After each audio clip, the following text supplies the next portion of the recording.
Bismillahirrahmanirrahim. Assalamualaikum warahmatullahi wabarakatuh.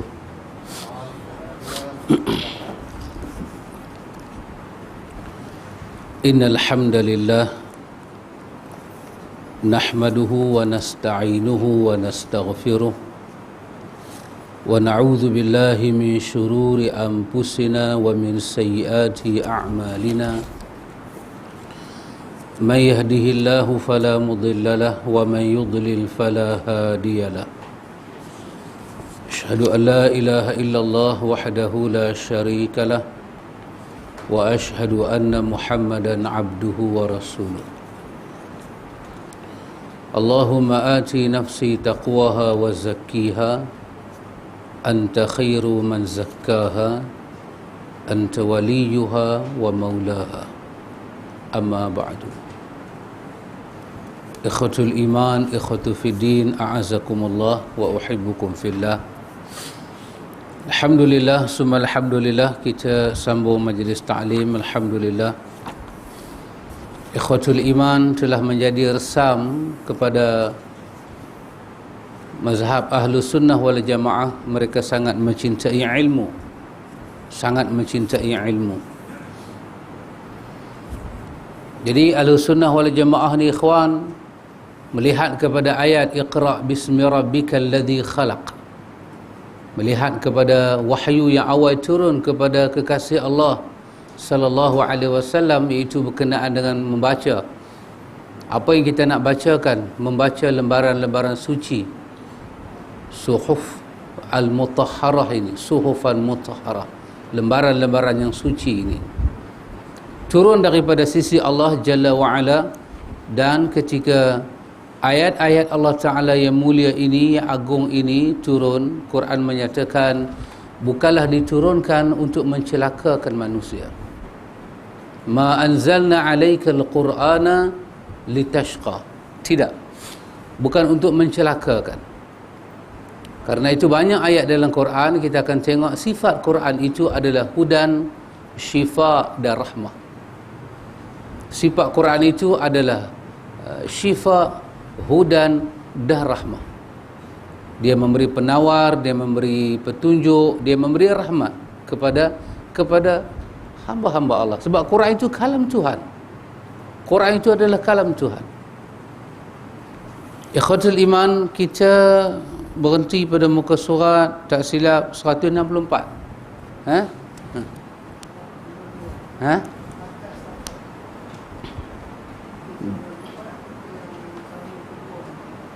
Hujah yang kedua, kita di bawah batas safar, yakni jarak tempoh untuk mengqasarkan salat.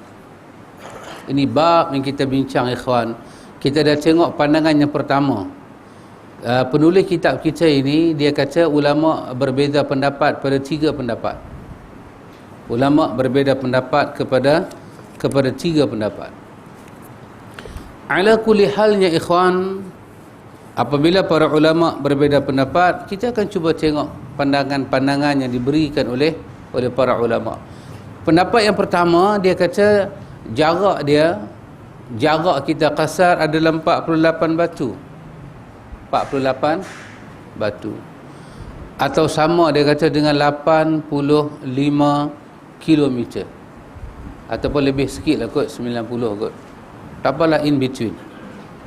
Ini pendapat siapa? Ini adalah pendapat Ibnu Umar, ini adalah pendapat Ibnu Abbas, ini adalah pendapat Hasanul Basri, ini adalah pendapat Az-Zuhri, ini juga mazhab Malik, Al-Laits, Asy-Syafi'i, Ahmad, Ishaq dan Abu Sur.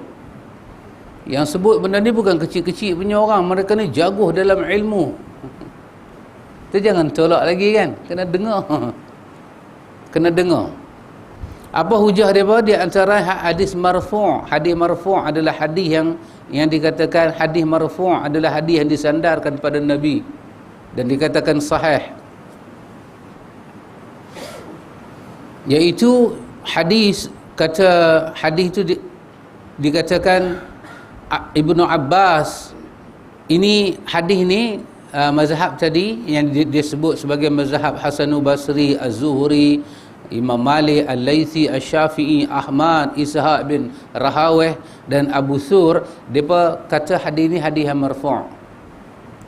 Maknanya di sisi depa hadis ni hadis yang boleh buat hujah. Ya. Pasal tu ikhwan, ada bab dalam mazhab kita kata pandangan itu dhaif. Tapi kita heran, kenapa mazhab tu ambil? Itu satu bab kan kita belajar kan. Masalan, membaca doa kunut untuk sembahyang subuh, pandangan itu dhaif. Tapi kenapa Imam Syafi'i ambil? Ini bab dia kita belajar. Iaitu bab ketika imam mereka mengambil hadis itu, mereka meyakini hadis itu sahih. Mereka yakin. Mana boleh pakcik kalau hadis, pakcik lah siapa dia tadi tu? Maklumlah di sana tengok orang putih semua. Maksud saya orang putih tu orang barat lah. Depa ni pakcik tengok, depa maksud ayat saya ke lain. Maksud saya orang barat lah. Orang western. Okey pakcik, kita sambung bab ni. Dan itu apa saya nak kata? Nah, kenapa mereka ambil hadis itu?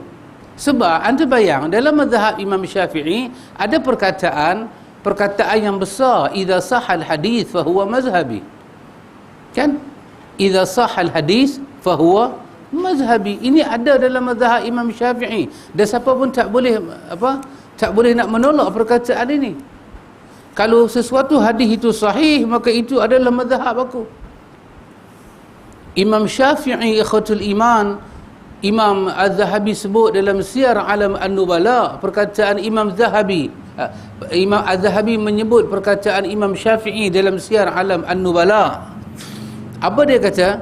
Imam Syafi'i kata kullu mas'alatin takallamtu fiha sahal khabara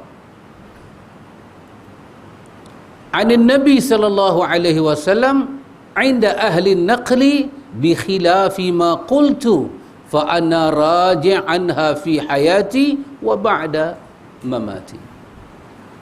Imam Syafi'i kata semua kullu mas'alatin takallamtu fiha, semua masalah ni semua bab, semua isu agama, semua hukum hakam yang aku cakap, yang takallamtu fiha yang aku bercakap, yang aku bagi pandangan,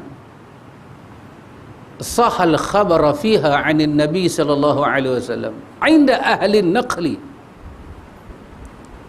Kalau semua perkara yang aku cakap semua, tiba-tiba kamu dapati di sisi ahlul naqli, ahlul hadis, mereka menyatakan ada khabar lebih sahih daripada Nabi sallallahu alaihi wasallam, dan di sisi ahlul naqli depa mensahihkan satu bab, satu hadis itu bi khilafi ma qultu, hadis itu tak sama dengan apa yang aku cakap, fa ana raji' anha fi hayati wa ba'da mamati, aku tarik balik perkataan aku itu masa aku hidup dan lepas daripada aku mati.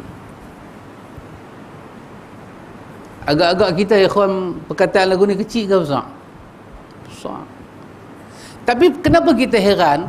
Hadis yang membicarakan tentang bab kunut dalam sembahyang subuh tu, hadis tu dhaif, tapi kenapa dipakai hujah? Apabila para muhaqqiq mereka kumpul benda ni, mereka buat keputusan. Sebab ketika para imam mereka ambil hadis itu, mereka meyakini hadis itu sahih.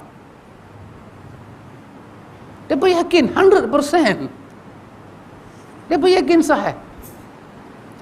Walaupun mereka yakin benda tu sahih, mereka takut, mereka tersilap, maka lahir perkataan lagu ni.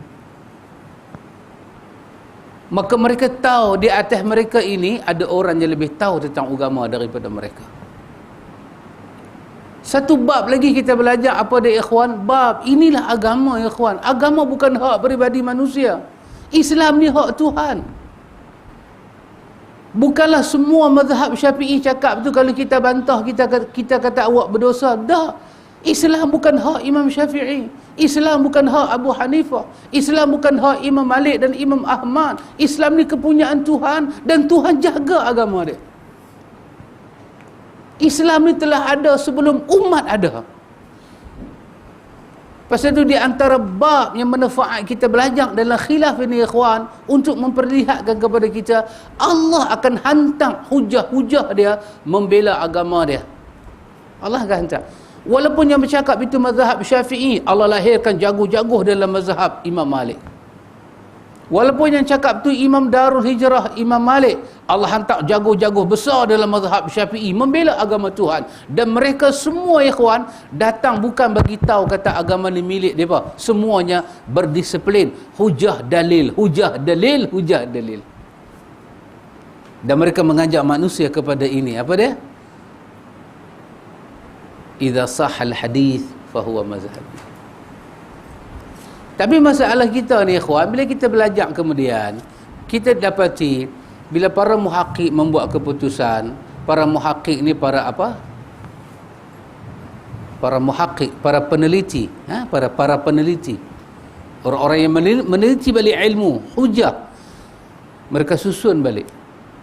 Masalah kita di akhir zaman ni ikhwan, kita yang tak boleh terima. Ini betul-betul personal problem lah. Kemudian dia sandarkan benda tu pada agama. Siapa khilaf dengan dia, dia kata khilaf agama. Siapa tak terima pandangan dia, dia kata tolak agama. Sedangkan orang berkhilaf dengan pandangan Imam Syafi'i. Main ke Imam Nawawi sebagai jago besar dalam mazhab Syafi'i, dia boleh khilaf dengan Imam Syafi'i? Imam Syafi'i kata sama babi dengan sama anjing serupa, sama cara sama. Nawawi kata tak payah, basuh dengan air biasa satu pun sudah dah. Ikhwan, bukan bercanggah kecil ikhwan, besar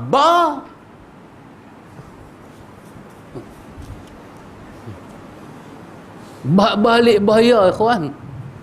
Tapi kenapa masa itu tak jadi isu? Kenapa masa itu tak kata biadab pada Nawawi? Sebab mereka hidup di atas disiplin ilmu, hujah dan dalil. Kita hari ini hidup di atas interest, personal interest. Kita nak menonjolkan pandangan kita, bukan agama. Pasal itu bila orang khilaf dengan ustaz kita, orang khilaf dengan syekh kita, orang yang khilaf dengan pandangan kita, kita mengamuk. Dan kita ambil agama tu sebagai satu mainan kita. Tengok orang ni tak percaya agama, sedangkan kawan tu tolak nas kita. Muhammad Hasan Syaibani mewakili mazhab besar, mazhab Abu Hanifah Nu'man. Besar pakcik. Dia kata, kita baca adalah Al-Muwafaqat Imam Syatibi.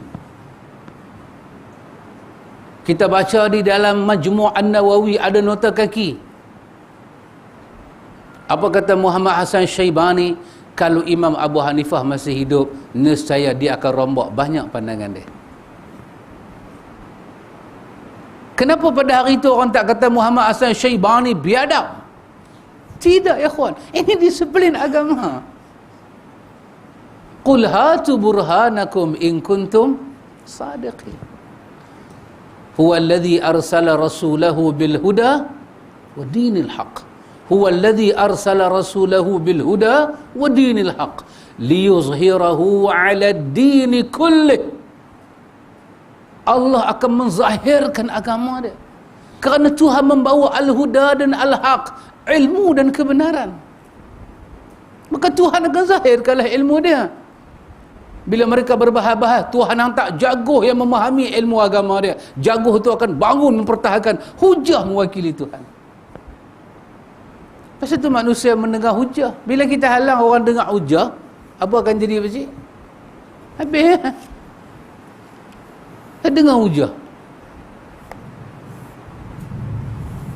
Baik ikhwan. Kemudian dia kata riwayat ini marfu'. Ibnu Abbas kata, wahai penduduk Mekah, janganlah kamu mengkasarkan salat pada jarak safar yang kurang daripada 4 burud. Dia buat nota kaki di bawah. Nota kaki di bawah tu, dia kata burud adalah bentuk jamak dari barid, iaitu jarak 4 farsakh. Al-farsakh adalah 3 mil dan 1 mil kira-kira 1.8 km. Ibnu Abbas kata, wahai orang Mekah, janganlah kamu kasar sembahyang kamu melainkan 4 4 apa? 4 burud, 4 barid ataupun barid, burud. Iaitu daripada Mekah ke Usfan, namun hadis ini mungkar, tidak sahih. Anda tengok. Ketika mereka ambil hadis ini, mereka yakin hadis ini sahih. Pasal tu mereka tak silap. Kan dalam hadis Muslim, man asaba, siapa yang manijtahada fa asaba falahu ajran. Siapa yang berijtihad betul, maka untuk dia dua pahala. Siapa-siapa yang akhta falahu ajrun, siapa-siapa yang tersalah maka dia boleh satu pahala. Pasal itu disiplin dia tinggi, mujtahid disiplin dia tinggi, dia ada ilmu, dia ada itu, dia ada ini, dia meriwayatkan semua, dia tahu dan dia berijtihad. Cuma ilmu manusia, ada hadis nampak macam sahih tapi dia ma'lul. Ma'lul ni apa dia? Cacat dia sangat mendalam, dia sangat ma'lul. Kadang dia mutarib apa dia? Cacat yang orang biasa nampak tak cacat, tapi ahlul hadis nampak dia cacat. Di atas orang berilmu, ada orang yang berilmu. Pasal itu ahlu sunnah dengan disiplin dia, semua ulama' dihormati, semua ulama' boleh diikut asalkan akidah dia ahlu sunnah wal jamaah. Maka pandangan-pandangan yang dhaif para ulama' dikekalkan sebagai pandangan, tapi diikuti yang sahih. Itu disiplin ahlu sunnah. Bila kita tolak disiplin ni, ilmu akan jadi cemerba. Muzik lagu lain, menari lagu lain. Muzik lagu rap, menyanyi lagu makyung. Jahannam lah, pening penonton. Kawan tu pakai baju rock pakcik, tiba-tiba menyanyi lagu apa? Mayang diulik. Tak pening jin tu. Puteri satu bersanggur serong. Tu tak saya dengar. Mau ahli Quran.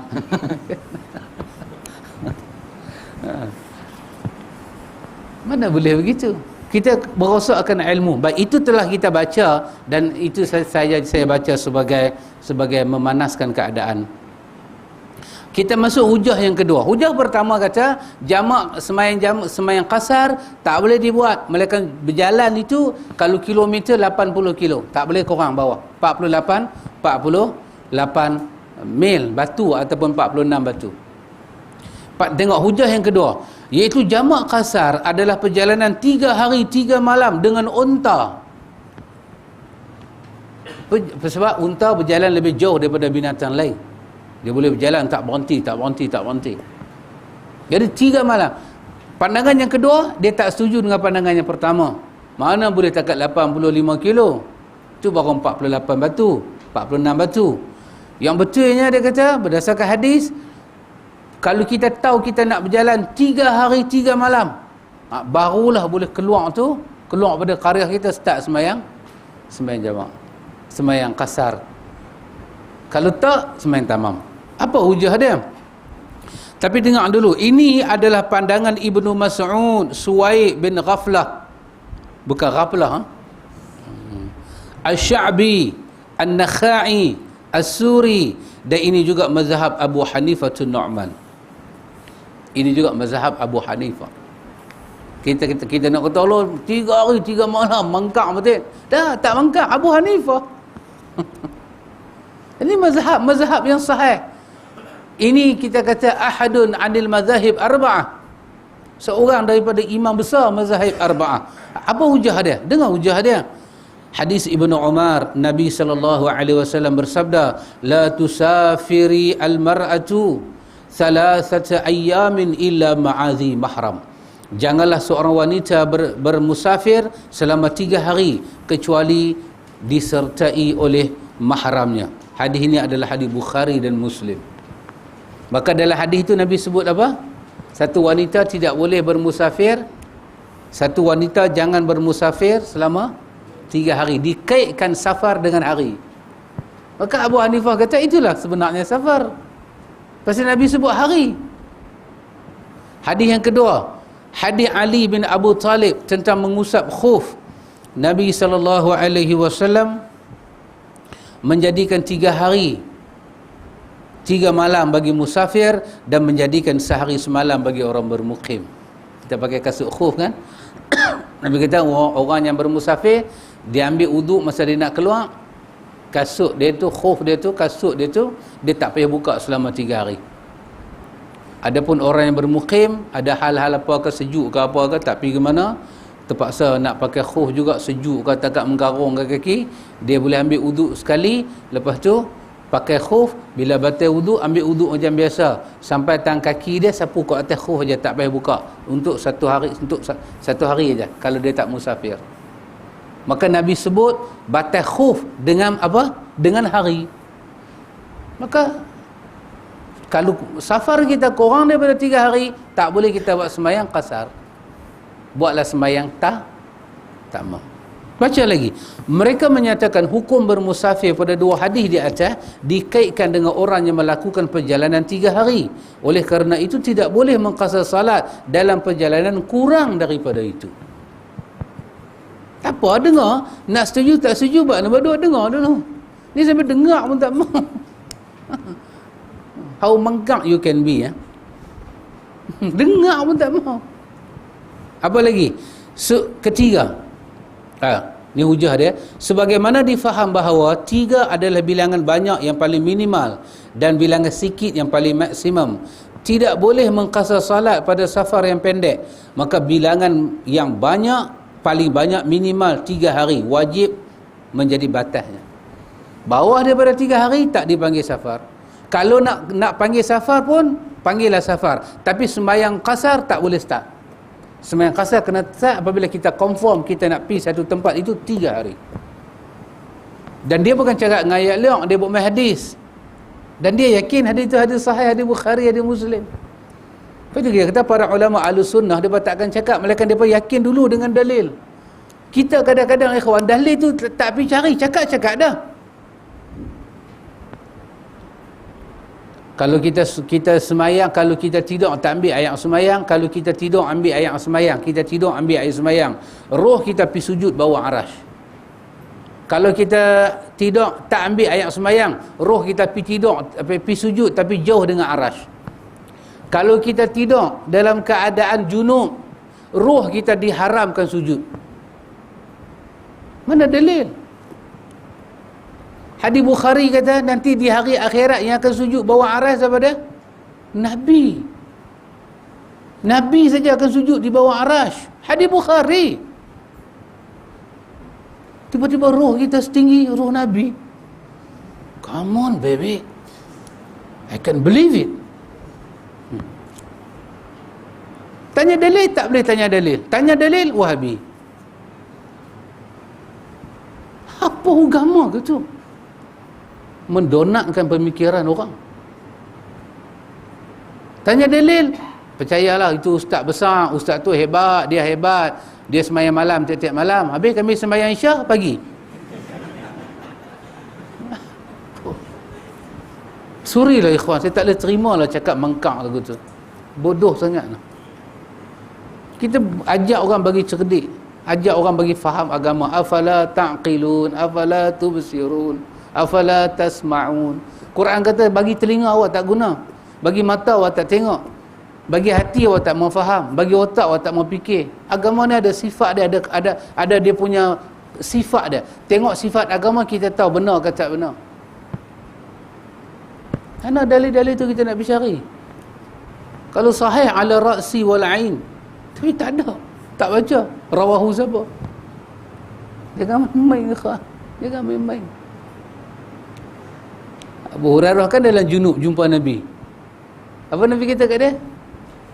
Kan dia dalam junub. Pakcik pernah dengar hadis tu kan? Dia lari kan pada junub, dia segan lah. Jumpa ustaz hadas besar pun lari. Ustaz, Nabi macam mana lah nak duduk sebelah Nabi. Apa Nabi kata? Al-mu'min la yanjus. Nabi kata mukmin tak najis, macam mana lari? Mukmin tak najis, macam mana nak lari? Kerana itu, begitulah ikhwan kita mendengar. Baik. Yang ketiga, dalil ketiga. Qasar tidak memiliki jarak tertentu. Kata tuan kitab, kita ada 3 pandangan. Qasar tidak memiliki jarak tertentu. Bahkan dia boleh mengqasar pada setiap perjalanan yang bisa disebut sebagai safar. Ini adalah mazhab Zahiriyah. Zahiriyah ni Daud Az-Zahiri. Dan pendapat yang dipilih oleh Syekhul Islam Ibn Taymiyah dan muridnya Ibn Qayyim. Pendapat yang ketiga, dia kata tak ada batas. Nak kata 85 kilo pun tak boleh, nak kata 3 hari 3 malam pun tak boleh. Sebab Quran ketika cakap safar, Quran tak sebut batas. Quran lebih besar. Dia balik pada ayat Quran. Hujah mereka firman Allah, wa idza darabtum fil ardi falaysa alaikum junahun an taqsuru. Dan apabila kamu bermusafir di muka bumi, maka tidaklah mengapa kamu mengkasarkan sembahyangmu. Zahir ayat menunjukkan bahawa qasar berlaku untuk setiap orang yang melakukan perjalanan tanpa membataskan jarak tertentu. Bila satu orang tu nak sembahyang qasar? Bila dia bermusafir. Bila dia dikatakan musafir? Bila dia kata dia musafir. Bukan bila kita kata. Bila dia kata dia musafir, dia yakin dia musafir. Walaupun jarak tu 20 kilo, 30 kilo. Dia yakin itu musafir. Musafir dia sembahyanglah qasar. Ini pandangan yang ketiga. Ibn Qayyim kata begitu. Daud Az-Zahiri kata begitu. Dulu di Malaysia ni mazhab Daud Zahiri ni, saya ingat saya orang pelekeh teruk. Orang kata kalau ikut Daud Zahiri, saya ingat lagi, kalau ikut mazhab Daud Zahiri, kata mereka daging babi tak boleh makan, tulang boleh buat sup. Pasal Daud Zahiri punya bahasa, Quran kata lahmul khinzir, laham, daging babi. Maka Allah haramkan kita makan daging babi. Maka dia kata kalau ikut Daud Zahir ni, zahir ayat, laham tu haram, daging tu haram, tapi limpa, lemak, pedai dia semua buat rabu sedap, bagi Zahiri makan. Ada kitab nama Al-Muhalla 13 jilid, Imam Ibn Hazmin Al-Andalusi. Dia kupas satu persatu pandangan Daud Az-Zahiri. Orang yang tuduh Daud Zahiri lagu tu kena minta ampun lah. Tak ada ekor kepala sangat. Khilaf dengan kita aja, kita tuduh macam-macam ke orang. Daud Zahiri jadi mangsa. Wah, dia tokoh besar dalam, ulama besar yang kita tak pernah kenal pun. Tak pernah kenal. Qurtubi pun kita tak kenal. Antum kalau ada tafsir Qurtubi, kalau ada ayat 91, 92, 93 surah Taha, baca tafsir Qurtubi, antum terkejut apa dia kata. Terkejut apa dia kata. Dia bawa pandangan 4 mazhab, Imam Malik, Imam Abu Hanifah, Imam Malik, Imam Syafi'i, Imam Ahmad, dan dia kata wa ghairuhum min a'immatil muslimin, dan lain daripada mereka, daripada imam-imam kaum muslimin. Apa dia berbicara tentang ayat itu? Budaya Ashabus Samiri. Budaya Ashabus Samiri. Ashabus Samiri ni apa dia, ikhwan? Dia pernah dipanggil ubad ajil, apa? Sembah lembu. Zaman Nabi Musa alaihi salam. Dia kupas ayat tu, antum tengok, tak tahulah orang ini boleh terima ke tak boleh terima. Tapi dia, bila dia menulis ni zaman Imam Qurtubi, zaman Al-Andalus, dia bermazhab Imam Malik. Tafsir dia sindir pemimpin-pemimpin sana yang tidak mengenal Quran. Cara dia olah banyak, antum tengok dalam tafsir dia sindir. Ketika sampai surah Ar-Rahman, dia sindir satu-satu, dia sindir. Hebat ulama-ulama, hebat. Pasal kita tak pernah dengar, bagi pandangan dia. Baca tengok pelan-pelan. Baik. Kata mereka, Nabi SAW tidak membatasi qasar dengan batas waktu dan tempat, bahkan syarak, bahkan syari'. Syari' ini Allah, pembuat hukum syarak. Allah dan Rasulnya mengaitkan hukum qasar dengan safar secara mutlak. Maka tak boleh membezakan satu jenis safar dengan safar yang lain. Bahkan wajib memutlakkan apa yang dimutlakkan oleh syarak, oleh syari', dan membatasi apa yang dibatasi oleh syari'. Penentuan jarak qasar bagi musafir harus diputuskan dengan dalil, tak boleh diputuskan dengan pendapat semata-mata. Tidak diriwayatkan secara sahih daripada Nabi SAW mengqasar salat dalam perjalanan yang kurang daripada batas-batas yang ditentukan tadi. Memang hadis sebut 3 hari, hadis sebut perempuan. Perempuan nak berjalan. Perempuan. Hadis sebut perempuan. Kalau ikut hadis itu, bermakna perempuan 3 hari, laki-laki tak payah. Cuba tengok hadis itu. Nabi kata, la tusafiril mar'atu. Janganlah seorang wanita. Laki-laki macam mana? Kalau awak nak ambil itu sebagai dalil, dalil itu Nabi sebut al-mar'ah. Mar'ah ni siapa dia? Perempuan. Perempuan. Perempuan tak boleh keluar, tak boleh berjalan sampai 3 hari tak balik rumah. Melainkan dia kena berjalan dengan dan mahram. Hadis tu nak bagi tahu kata perempuan keluar rumah 3 hari tak ada mahram. Keluar rumah 3 hari tu safar lah. Bukan Nabi kata perempuan bermusafir mesti 3 hari baru boleh buat qasar. Tak. Hadis tu nak sebut perjalanan. Bukan sebut batas. Pasal itu dia kata tak ada riwayat yang sahih menentukan. Lagi satu kita belajar ikhwan, apabila ulama hadis depa kata tidak ada riwayat. Dia kata wa fi hadzal bab, dalam bab ni tak ada riwayat. Para ulama hadis bukan bermaksud tak ada riwayat langsung. Mereka bermaksud tidak ada riwayat yang sahih dalam bab itu. Dalam bab ni tak ada riwayat. Bukan nanti orang jumpa, ni ada hadis dia, ini hadis dia, ini hadis dia. Betul, memang ada hadis, tetapi para ulama hadis maksudkan tidak ada hadis yang sahih. Kerana di sisi mereka untuk sabit satu hukum, istilah dia jelas. Bila kata tak ada riwayat, tak ada riwayat yang sahih. Nanti orang kata ada riwayat yang dhaif, mereka memaksudkan tidak ada riwayat yang sahih. Maka bila Nabi sebut perempuan bermusafir 3 hari kena ada mahram, dalam bab tu dia punya apa kita panggil, belakang penceritaan itu wanita nak bermusafir. Nabi kata kena ada mahram.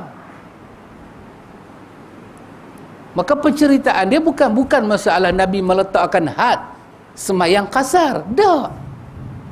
Nabi bercakap tentang wanita. Agama jaga wanita ni. Wanita tak boleh jalan seorang-seorang. Tak boleh. Pasal banyak dia punya onar dia. Melayu panggil apa onar? Suka bikin onar. Suka bikin onar. Melayu panggil apa pakcik? Troublemaker lah orang putih kata. Masalah. Perempuan kalau jalan seorang-seorang zaman hari tu, satu rumah dengan satu rumah, duk ada 4 kilo, satu rumah dengan satu rumah 4 kilo, dia seorang-seorang berjalan. Zaman hari itu kan, bukan zaman lah. Pasal tu hadis itu sampai hari ni para ulama bincang lagi. Sebahagian ulama kata hadis ni berkenaan dengan bu'du zaman. Hadis ni berkenaan dengan keselamatan dan dia berkaitan dengan perubahan zaman. Dia bukan sekadar hadis tu 3 hari, tapi dia berkaitan dengan zaman. Pasal ada hadis Nabi kata, apabila Islam naik, kamu akan tengok satu wanita berjalan daripada Sana'a ke Hadral Maut dalam keadaan tidak diganggu. Kenapa Nabi sebut seorang-seorang dia pula? Sana'a Hadral Maut, jauh dah Ustaz? Berapa jam tak? Penang pergi Johor no? Penang pergi Johor. Wanita tu akan berjalan, Nabi kata. Siapa pun tak ganggu. Dan seekor kambing akan berjalan tanpa takut dimakan serigala. Walakinnakum tasta'jilun, Nabi kata. Tapi hampa ni gopoh lah, Nabi kata. Hampa nak semua cepat. Semua hampa nak cepat. Hampa nak Tuhan tolong hampa cepat. Maka ulama hadis kata, tengok dalam hadis itu Nabi kata, wanita akan berjalan daripada Sana'a ke Hadraul Maut. Tak sebut pula apa, Nabi kata dia selamat. Bermakna hadis tentang 3 hari itu berkaitan dengan keadaan. Itulah ni orang ambil, ada ni orang bincang, perempuan pergi umrah, perempuan pergi haji tak ada mahram, boleh tak boleh? Kalau ikut hadis ni Nabi kata dia kena ada bersama dia itu zi mahram, dia kena ada mahram. Mahram tadi pun perangai macam mana pakcik? Kakak kata kat adik, teman aku pergi umrah, dia kata boleh ya. Balik bagi kat aku 5,000 boleh ya. Dia naik dalam kapal ada 400-500 orang. Kapal itu daripada Malaysia turun di Jeddah. Daripada Jeddah orang ambil bas turun ke Masjidil Haram. Selamat tak perjalanan dia tu? para ulama kata selamat, maka dia boleh pergi. Walaupun ada 2-3 para ulama kata tak boleh juga, khilaflah kita. Iyalah, tapi berlapang dadalah kita khilaf. Melihatlah kepada hadis itu juga. Apa kata Imam Ibn Taymiyah, telah diriwayat secara sahih bahawa Nabi SAW mengqasar salat dalam perjalanan kurang daripada batas ditentukan. Ada riwayat Nabi duduk di Madinah, Nabi keluar daripada masjid Nabi, pergi ke Zulhulaifah, Nabi semayang 2 rakaat. Di masjid Madinah Nabi semayang 4, sampai di Zulhulaifah Nabi semayang 2. Antara masjid Madinah Zulhulaifah, saya ingat kita berjalan maybe setengah jam naik bas. Setengah jam pergi mana? Pergi Komta. Balik bola pergi Komta ada setengah jam makcik. Boleh lah kan. Dia kata orang balik pula, awak pergi Komta boleh semain 2 rakaat, pening kepala dia. Dia nanti dari sini pergi balik bola setengah jam. Kita kata orang pergi Terkebun, pergi balik bola boleh pergi Pekan Kongsi, boleh sembahyang qasar. Payah Terkebun nanti jadi payah lain pakcik. Terkejut. Nanti kita akan jumpa hadis dia. Tapi kalau dah Nabi keluar daripada Masjid Madinah, pergi ke Zulhulaifah, Nabi sembahyang 2 rakaat. Jadi macam mana nak letak batas 3 hari 3 malam tu? Bermakna 3 hari 3 malam tu hadis tu sahih, tapi dia dalam bab lain.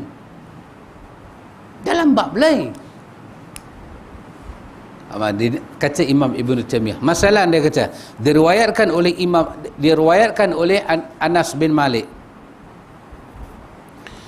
Dia menyatakan apabila Nabi SAW melakukan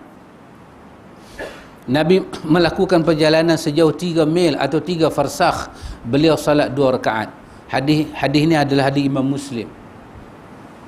Nabi keluar daripada rumah 3 mil atau 3 farsakh, Nabi akan sembahyang 2 rakaat. Hadis ini menunjukkan dengan tegas bahawa salat qasar berkaitan dengan safar secara mutlak, walaupun perjalanan hanya sejauh 3 mil atau 3 farsakh. Al-Hafiz menyatakan ini adalah hadis yang paling sahih dan paling tegas yang menjelaskan tentang hal itu. Dibincang semua, dia bagi kita tengok. Baik. Bila dia bagi 3 pandangan, pandangan pertama 85 kilo, pandangan yang kedua 3 hari 3 malam, pandangan yang ketiga tak ada batas, janji sebut safar. Macam saya daripada rumah nak main sini kan, nak main pergi mana? Jauh ngajak ni, safar lah pergi Paya Terbong. Sapak. Bukan sapak, safar. Kalau sapak bulan, nak pergi safar. Dan cara-cara kita tu, ayun baju, kemas awal dengan macam tu, cara tu. Tengok main Paya Terbong ya. Bukan pergi mana pun Paya Terbong ya. Kawan ikut kita pun dah semangat. Sampai Paya Terbong buat sembahyang 2 rakaat. Tak apa, batas. Agama tak tentukan batas. Memang hadis-hadis ada. Tapi bincanglah, hadis tu dalam bab apa? Dalam suasana apa? Bincanglah juga adik-adik.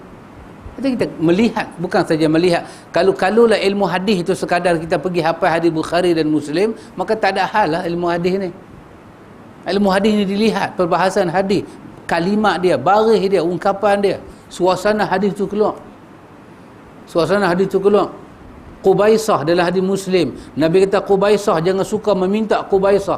Nanti Allah Subhanahu wa taala bangkitkan kamu di hari akhirat dalam keadaan isi kamu ni jatuh. Kalau kamu suka meminta Qubaisah. Sampai bila tongkat dia jatuh, dia tak suruh orang ambil, dia ambil sendiri. Dia takut. Dia takut. Kita ayat orang tolong tuang pakcik. Bismillah. Kemudian para ulama padukan hadis itu dengan masalah infak. Kita tak boleh minta. Kita minta isi muka kita jatuh. Kita nak orang infak pada jalan Tuhan. Macam mana kita meminta? Kita nak buat masjid. Bumbung-bumbung ni semua, air bocor, hujan. AJK bincang. Biar api ya. Kita ambil satu kertas, kita tulis bumbung bocor. Siapa nak tengok siapa nak bagi duit bagi, tak mau minta lagi isi muka kita keluar habis. Betul ke begitu? Maka hadis tu dalam bab apa? Dalam bab mengemis, bukan dalam bab menginfak. Mengemis. Yang bagi tahu bab tu pada kita bukan kita, para ulama lah yang bagi tahu. Hadis tu hadis Muslim, Nawawi bahas dalam syarah Muslim. Tak ada hadis lain lagi. Yang Nabi kata kalau kawan tu meminta kerana keperluan hidup, Nabi kata tak apa. Tapi bila dah cukup keperluan hidup, dia minta lagi, jadi habit dia. Nabi kata jaga, isi muka dia akan gugur di hari akhirat. Macam duit zakat kan, tak boleh minta, saya susah. Quran kata haqqul lisaili wal mahrum, ada hak orang meminta, ada orang yang malu nak minta, tapi dia miskin. Dia miskin, dia tak mau minta. Rakyat nak minta bantuan pada kerajaan, tak mau, muka jadi gugur. Pergi depan pejabat zakat nak minta bantuan, anak nak penggalajak di Mesir, duit tak cukup, tak mau, lagi isi muka gugur. Oh, zakat untuk apa? Zakat untuk apa? Baitul Mal duit untuk apa? Orang kaya diambil harta dia untuk apa? Mana ada anjuran-anjuran agama kepada sedekah dan jariah? Kau ada lebih, kau cukup, minta cukup, dapat lebih, bagi ke orang sikit. Minta lagi, gugur muka kita. Ada orang, 3 orang Nabi sebut dalam hadis menyaksikan dia susah. 3 orang menyaksikan dia susah, Nabi kata. Tiba-tiba dia tak mau juga pergi minta pada orang. Nabi kata 3 orang menyaksikan dia susah. Tak salah kau minta. Kau ada saksi, Nabi kata kau susah. Dan orang yang tak bagi pada dia pula bermasalah dengan Tuhan. Pasal ada saksi. Ada pun meminta bab-bab. Kadang sekolah agama dah cantik, minta lagi. Suruh budak-budak pergi jual bam-bam apa dekat stesen. Tengok ke sekolah hebat dah, budak-budak tu duk minta lagi. Gugur isi muka di hari akhirat ni, gugur. Tapi baru nak start, nak beli tanah, nak beli tu, harap infak, masjid bumbung bocor, bagi khutbah Jumaat saranan, letak satu tabung, silakan siapa nak bagi. Tak apa. Jangan buat masa larangan, sudahlah. Khutbah Jumaat, tabung berjalan, tak boleh lah. Quran kata pada kita wazarul bai'. Quran kata tinggalkan semua. Dengar khutbah, Quran suruh tinggal ya. Janganlah kita duk buat kecoh kan. Panggil budak-budak yang tak balik lagi pakcik, suruh mereka jalan. Bunyi pun budak tu tak balik, tak wajib jemaat. Memang budak tak balik, hang balik suruh. Hanya suruh tu balik dah. Nak kata apa? Kita kalau tegur atas membar, kita bila tengok lagu tu pakcik hilang. Kamus baik ni hilang, dia main kamus tak baik. Jadi ada 2 keadaan, tegur dengan buat tak tahu. Yang mana lebih baik? Tegur hang nanti kena maki dia. Buat tak tahu. Buat tak tahu, kita melanggar batas agama. Main batu, bukan kutip derma, main batu hari Jumaat pun Nabi tegur. Main batu, bukan isap rokok, main batu. Main awal duduk isap rokok, perempuan vape lagi. Vape. Alhamdulillah, Sultan Johor mengharapkan vape negeri Johor. Alhamdulillah. Betul? Sultan Johor kan Sultan mana? Johor mana? Mengharamkan terus. Bagus. Siapa isap lagi mendatang tu, menderhaka ya raja. Derhaka Tuhan orang tak takut, derhaka raja orang takut. Kan manusia ni mangkak nama dia. Tapi itulah menunjukkan kuasa. Sekali-kali kita cakap tu, bam, kata kena. Ya, main batu.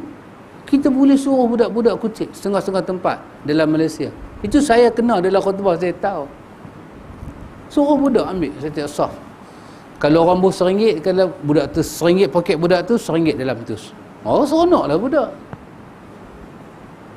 Tabung berjalan. Kalau tak jalan tabung tu masa khutbah jemaat, kira semua nanti balik sakaratul maut. Tak boleh hidup dah, nak mati. Macam lah. Tak boleh cakap sikit dalam khutbah. Infak. Sahabat, tabung duk ada depan pintu, jangan duk buat jelengak lah. Satu boleh cakap apa? Sekurang-kurangnya. Jenah balik. nak bagi juga. Tak apalah, sebelum khutbah boleh lagi. Masa khutbah Quran kata wazarul bai'.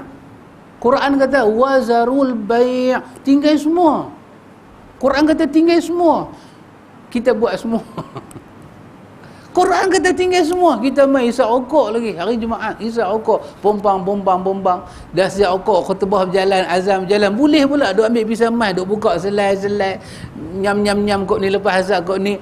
Monyet kalau tengok kan, monyet aja duk heran, ni mana punya monyet Australia pun tak teruk macam ni. Macam tu lah jadi. Sorry to say lah, ini hakikat dia kan. Baca kitab balik.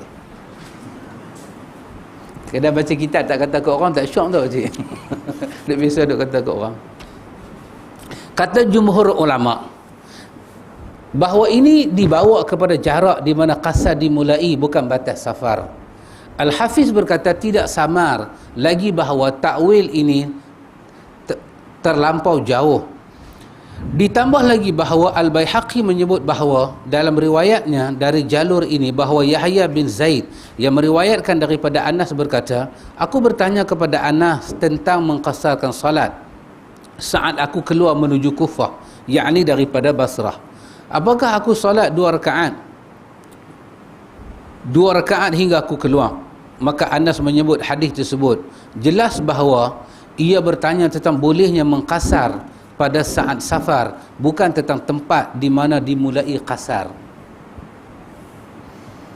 Diriwayatkan daripada Anas, dia berkata, aku solat zuhur bersama Nabi di Madinah 4 rakaat dan solat asar di Zulhulaifah 2 rakaat. Jarak antara keduanya 3 mil. Hadis ini hadis Bukhari. Sembahyang asar di Masjid Madinah, pergi sembahyang lohor Masjid Madinah, sembahyang asar pergi sembahyang di Zulhulaifah. Nabi sembahyang 2 situ. Wah, jarak dia 3 batu. Berapa kilo? Tadi rasanya dia ada kira kita kan. 3 mil lebih kurang 1.8 kilo. 3 mil. Dia kata kat sini berapa mil? Zulhulaifah tu antara keduanya 3 mil. Tadi pada muka surat 164 dia kata 3 mil tu 1.8 kilo. Nak cari pasal tu. Satu batu 1.8 kali 3. Jadi berapa batu? 5.4 kilo. Kata 6 kilo lah. Nak cari pasal. Pakcik, 6 kilo dari sini pergi mana? Stadium pergi Rawak lah. Sebab stadium tak kenal, Rawak saya kenal.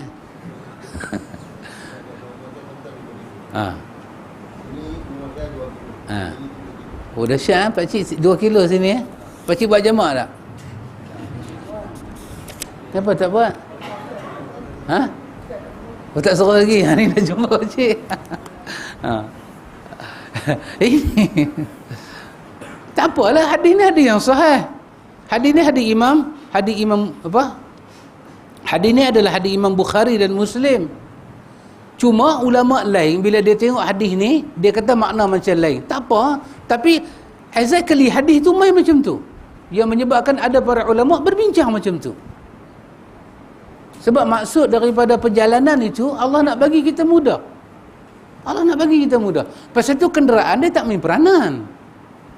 Awak naik BMW, daripada sini naik BMW yang 7 siri tu kan, kalau langgar kaki orang rasa macam langgar kantin. Dia tu macam nak mampus dah. Kantin apa? Kantin. Tulang kering kawan tu reput dah. BMW punya pukulan. Perdarah daripada sini pakcik 1 jam. Keluar sini pakai 12. Perup 1 jam. Perup. Kita dah boleh sampai Sungai Perak pakcik. Nak patah balik. Untuk awak kereta besar-besar, apa dah semain jamak aircon lagi. Mayang biasa lah 4. Tuhan dah bagi nikmat, syukurlah. Dia tak ada kena mengenal BMW tu. Cuba bayang, masa yang sama, dua orang, dia ni naik BMW, dia ni berjalan kaki. Kalau kita kata kereta memainkan peranan, kenderaan memainkan peranan, jamak dibuat, siap buat, antu bayang, orang yang sama, dia naik BMW berum perjalanan kan. Satu orang yang sama juga, BMW dia rosak, dia berjalan kaki pakcik, sampai 10 kilo bang lohong.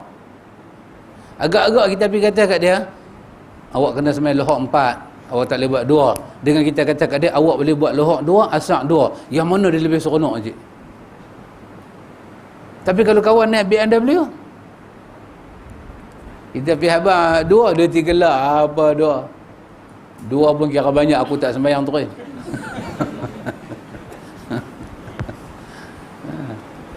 Macam itulah pakcik.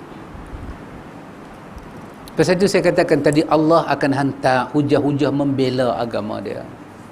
Satu ulama bercakap, bukan mewakili agama seluruhnya. Pasal itu kita ikhwan, bahasa kita hati-hati kan. Kita kalau Syekh Utsaimin kan, dia mati dah kan. Bila satu doktor tanya, ada video dia, satu doktor tanya kat dia, apa pandangan Islam dalam bab ni? Dia syekh besar dia, syekh besar. Apa pandangan Islam dalam bab ni? Ada satu bab lah, itu kata apa pandangan Islam dalam bab ni. Sebelum dia jawab soalan tu, benda mula dia perbetul. Dia kata jangan tanya aku apa pandangan Islam, tapi tanyalah dekat aku apa yang aku tahu dalam Islam dalam bab ni. Kerana aku tidak menjawab mewakili Islam, sebab aku jawab apa yang aku tahu. Kalau tersilap, maka tersilap aku. Kalau aku jawab mewakili Islam, kalau tersilap, nanti hampa ingat Islam yang silap. Islam tak pernah silap. Kita hari ni kan jawab di sisi Islam, Allahu Akbar, kita satu part yang kecil daripada Islam, agama besar. Lepas itu kita lihat pada khilaf. Kalau satu orang bercakap betul, habis 3 mazhab lagi nak buat macam mana? Semua itu derhaka pada Allah dan Rasul. Kalau kebenaran mewakili satu orang, tak ikhwan. Lepas itu kebenaran ada pada hujah. Hujah. Saya kata tadi kan, Imam Qurtubi cerita dalam kitab dia Surah Taha tadi, Imam Qurtubi kata, hampa pernah tak dengar hadis Nabi? Nabi kalau duduk dengan para sahabat dia, seperti mana atas kepala dia ada burung. Hampa pernah dengar tak hadis tu? Nabi kalau duduk majlis dengan sahabat macam ni, duduk majlis dengan sahabat, ikhwan, Nabi bermajlis dengan sahabat. Kalau Nabi bermajlis dengan sahabat, sahabat akan jaga adab tak jaga adab? Jaga adab kan? Masa Nabi itu sendiri duduk dalam majlis dengan sahabat, macam atas kepala Nabi ni ada burung. Kalau kita duduk macam ni, macam kita duduk macam kita ni kan, orang Tanjung duduk, set lagi kaki pikuk tu, pikuk ni bersila, tarik mengkarung pula, betul mengkarung tarik kita kan. Lagu tu kita duduk, agak burung apa nak main duduk atas kepala kita? Burung lam pun tak duduk je. Baik kita duduk macam mana burung boleh duduk atas kepala kita? Kita duduk macam kayu je, betul tak? Bukan kita kayu, kita duduk macam tu, betul? Bermakna kita duduk sengah. Imam Qurtubi kata, hampa pernah dengar tak hadis lagu ni? Nabi pergi atas kubur, Nabi baca talqin atas kubur masa tanam mayat, Nabi pacak tongkat atas tanah tu, atas kepala Nabi ni macam ada burung tak bergerak. Agak-agak kalau Nabi salat macam mana? Ini Nabi duduk dengan sahabat duduk. Tiba-tiba kata Imam Qurtubi, masuk akal ke orang bagi tahu kat kita Nabi dan sahabat berzikir sampai terbalik serban? Masuk akal ke? Berzikir ni berhadap hati dengan Tuhan. Tiba-tiba Nabi boleh zikir, ambil serban dia, itu right Indian. Hantu baca tafsir Imam Qurtubi. Tu saya kata surah Taha ayat 91, 92, 93. Tafsir Qurtubi. Dengar apa dia kata? Hamil bayang masuk akal. Nabi ajak kita menghadap Tuhan, sembah Tuhan macam kau nampak Tuhan. Kalau kau tak nampak Tuhan, ketahuilah Tuhan nampak kau. Bagaimana qiyamul lail Nabi? Bagaimana tasbih Nabi sebut? Tiba-tiba kau boleh bayang Nabi bangkit berdiri menari. Jubah Nabi jadi gaun berpusing. Di kalangan orang Arab dia ambil tongkat lagi. Kesemua ini kata, ni saya kata, kesemua ini kata Imam Qurtubi adalah kerja Ashabus Samiri, bukan kerja umat Muhammad. Itu dia. Tak masuk akal. Nabi Muhammad, Rasulullah, dia sembahyang malam macam mana? Sambil sebok, menangis. Zikir kalimatani khafifatani ala lisani, betul? Thaqilatani fil mizan habibatani ila rahman. Nabi kata, masa Nabi sebut dua kalimah, dia sebut dua kalimah, ayat mata dia bertakung dah. Dua kalimah Nabi kata, ringan di atas mulut, berat di atas al-mizan, sangat dicintai oleh Tuhan Ar-Rahman. Dengan nada suaranya lembut dia sebut subhanallah wa bihamdihi subhanallahil azim. Tiba-tiba kita pukul gendang, gedebang gedebung gedebang gedebung gedebang gedebung, zikir. Kalau Ustaz Lah dia kata apa? Ayo ada faham ke? Itu Ustaz Lah lah dia kata.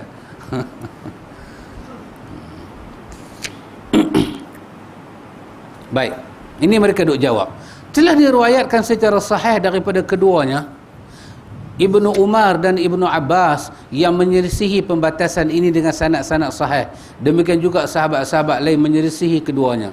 Seandainya tidak ada riwayat yang sahih kecuali riwayat yang dipakai oleh jumhur, dan tidak ada yang menyelisih keduanya, maka hadis tersebut tetap tak dapat dijadikan sebagai hujjah, kerana hal itu bertentangan dengan hadis sahih dari Nabi SAW yang telah lalu.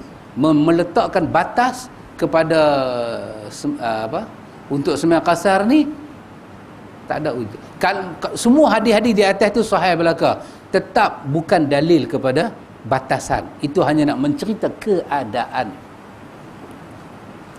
Adapun hadis yang menyatakan jangan seorang wanita bermusafir selama 3 hari, di dalamnya tidak disebut bahawa batas safar adalah 3 hari, namun di dalamnya hanya disebut bahawa wanita tidak boleh melakukan safar khusus, yakni selama 3 hari dengan tanpa mahram.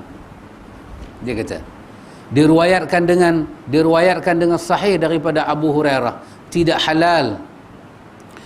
halal bagi seorang wanita yang beriman kepada Allah dan hari kemudian melakukan perjalanan sejarak sehari semalam tanpa disertai mahram. Ini hadis apa? Hadis Bukhari, hadis Muslim. Sehari semalam, tadi 3 hari pun sahih juga. Maka dia bukan dalam bab menentukan batas safar, dia dalam bab perjalanan wanita tu. Tidak ada sikit pun daripada hadis itu menunjukkan batas safar. Kata tuan kitab kita, pandangan yang rajih adalah pendapat yang ketiga, iaitu mengkasarkan pada setiap perjalanan yang disebut sebagai safar, baik safar itu pendek atau panjang, kerana tidak ada batas safar menurut bahasa Arab. Jadi hal ini dikembalikan kepada kebiasaan manusia. Hal ini berbeza menurut perubahan zaman, kerana terjadi perkembangan pesat di bidang alat-alat transformasi kita. Kita punya alat pengangkutan kita ni berbeza-beza. Baik, kaedah, jika seseorang berkata aku akan bersafar ke negeri fulan, bukan aku pergi, dan dia menyiapkan untuk perjalanan tersebut seperti orang akan safar, misalnya persiapan bekal dan sejenisnya, wallahu a'lam. Satu orang dia kata aku nak safar, dia pun siap-siap, dia safar lah tu, masuk waktu dia sembahyang lah 2. Jadi tak ada satu. Tapi para ulama yang meletakkan batas ada tak ada? Ada. Mazhab Syafi'i di antaranya, kan? Mazhab Abu Hanifah di antaranya. Mazhab Imam Malik, Imam Ahmad, Imam Syafi'i, mereka satu pendapat. 4 barit kan? Abu Hanifah 3 malam, 3 hari 3 malam. Dari segi mazhab, okey. Tapi dari segi dalil, kita katakan tak mesti kita mengikut itu.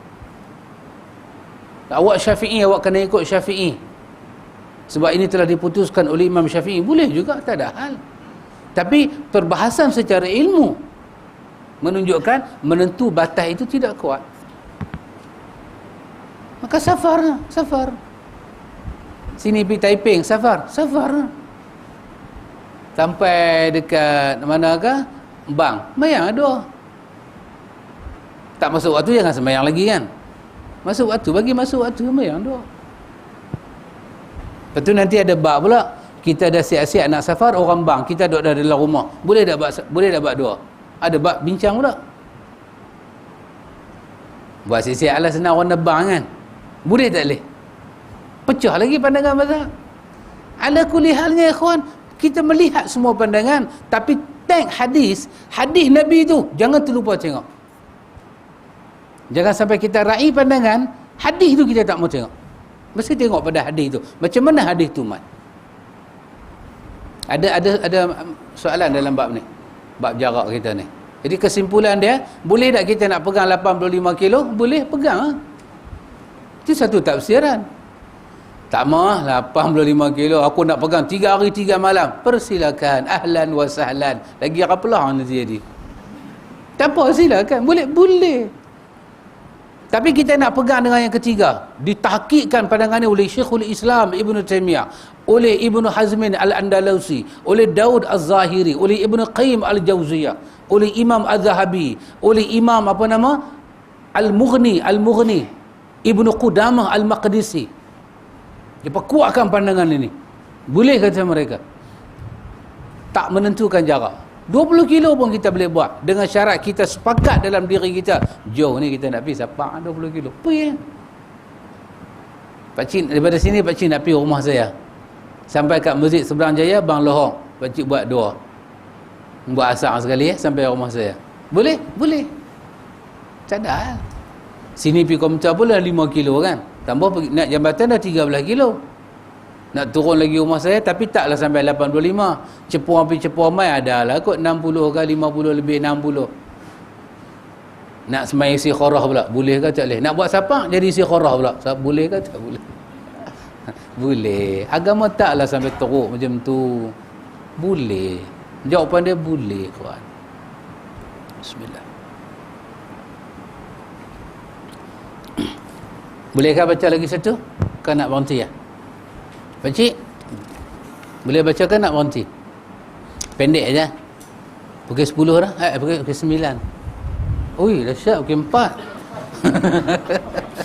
Lagi kasar.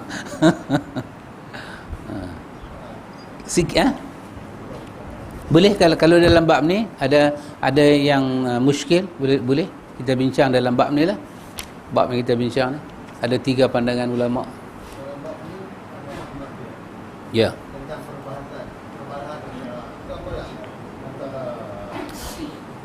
Ya.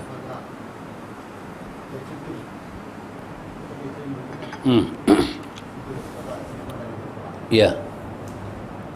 Pasal itu saya katakan di antara hikmah yang kita belajar di sini, Allah Subhanahu Wa Taala nak tunjuk kepada kita, akan sentiasa kita akan tengok akan ada ulama, dia akan bantah satu ulama, dan bila dia bantah dia akan berkelak hujah lain, dan dia akan kritik hujah-hujah kawan tu. Yang kawan tu duk jaga, kawan tu mengeluarkan hukum, kawan tu duk jaga sahih semua. Allah bangkitkan satu ulama lain. Ulama ni datang mengkritik dalil kawan tu dan tunjuk kedhaifan dia. Dan bila dia tunjuk kedhaifan kawan tu, orang lain tak boleh nak tunjuk kedhaifan dia. Allah buat lagu tu untuk bagi tahu, kata dia penjaga agama ni. Agama ni bukan milik orang. Sampai kita jangan takut kalau sebahagian pandangan Imam Syafi'i kita tak ikut, kita macam melanggar hukum agama. Tak, bukan macam tu.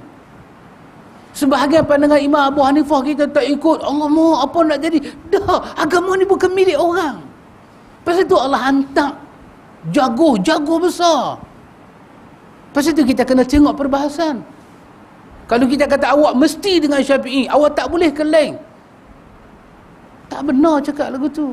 Agama ni bukan milik sendirian berhad. Kalau mesti cara Syafi'i kita tak boleh bantah, kacau kita ya kawan. Habis kita.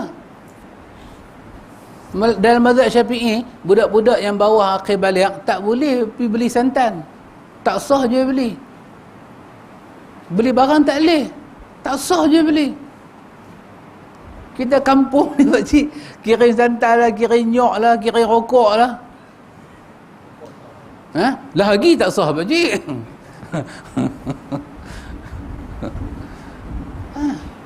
boleh. Pasal tu dah. Pasal tu belajar ilmu. Masya Allah, kawan. Kita belajar ilmu. Tapi bila satu masa kita mula belajar perbandingan dalil. Macam buku-buku macam ni. Kita tak belajar dulu. Sekarang timbul belajar perbandingan dalil. Apa yang kita nak belajar? Apa hikmah kita nak ambil? Allah liyuzhirahu ala dini kulli. Allah jaga agama dia. Allah jaga. Allah kadang-kadang tu tengok dalam satu bab hebat Imam Syafi'i, Allah guna lidah dia angkat. Main satu bab Allah guna lidah Imam Abu Hanifah, orang lain pula jadi dhaif. Berkongsilah kita kebenaran. Pasal tu tak benar kalau kita kata mesti satu berjalan. Tak boleh.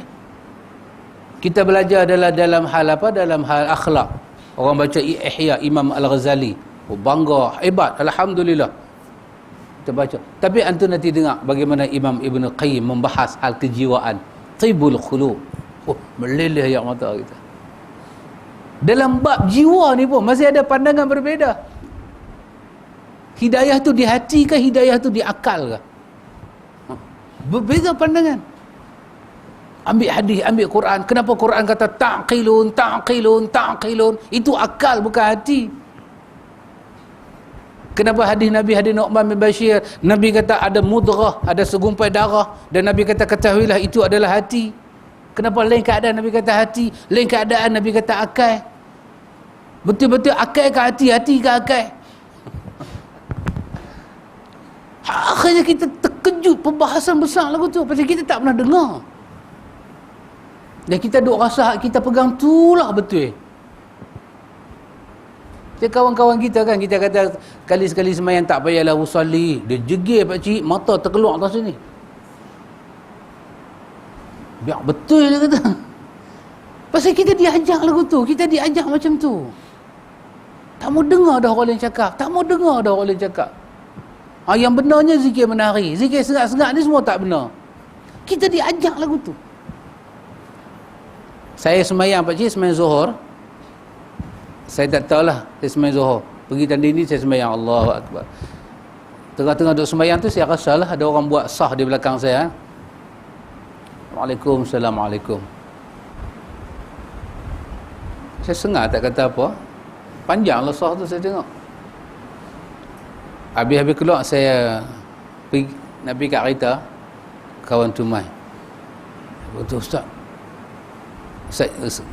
Lepas imam semayang lah kan, saya main lambat. Kawan tu kata, alamak, kena Wahabi pula. Alamak, aku semayang belakang Wahabi.